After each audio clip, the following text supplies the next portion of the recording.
Le CAC 40, toujours dans le vert à la mi-journée, la bourse de Paris flirte même avec les 6200 points ce mercredi. Les investisseurs semblent soulagés, notamment par le chiffre de l'inflation aux États-Unis publié hier, et optimistes sur la reprise économique mondiale. Après les statistiques macro, ce mercredi, c'est l'actualité microéconomique qui prendra le relais, avec la publication dans la journée des résultats trimestriels des grandes banques américaines comme JP Morgan, Wells Fargo et Goldman Sachs. Aux États-Unis, toujours le président de la Fed, Jérôme Powell, s'exprimera, lui, cet après-midi, lors d'un événement organisé par l'Economic Club de Washington. Les marchés attendent également la publication du livre beige de la Fed, un point d'étape sur l'évolution de l'économie au cours des 2 derniers mois, avant le comité de politique monétaire les 27 et 28 avril prochains.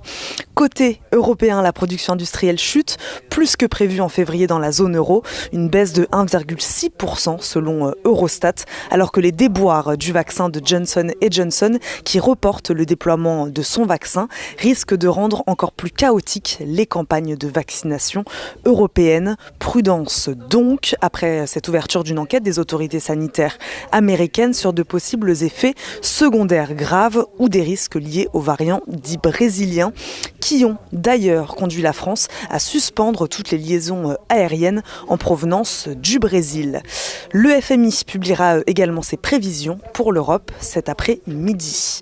Les valeurs à suivre aujourd'hui, LVMH en tête du CAC après la publication de résultats spectaculaires hier. L'envolée des ventes de Louis Vuitton et Dior a permis aux géants français du luxe d'afficher un chiffre d'affaires en progression de 32% au premier trimestre. Les ventes ont atteint 14 milliards d'euros.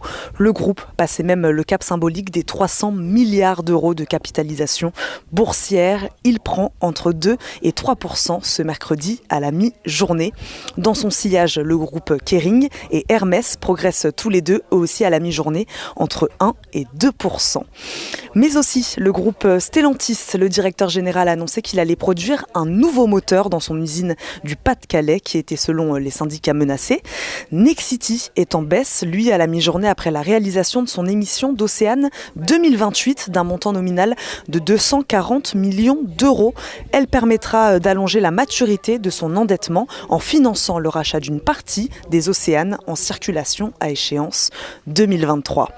Saint-Gobain qui lance un fonds carbone interne. L'entreprise annonce vouloir engager tous ses collaborateurs sur la route de la neutralité carbone à horizon 2050 et contribuer à l'atteinte de l'objectif de réduction des émissions de CO2 du groupe d'ici à 2030.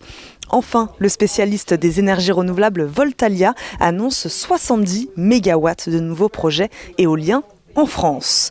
Les cours du brut, eux, progressent ce mercredi après l'annonce d'un repli plus fort que prévu des stocks la semaine dernière aux États-Unis et la révision à la hausse par l'OPEP de sa prévision mondiale de pétrole pour cette année.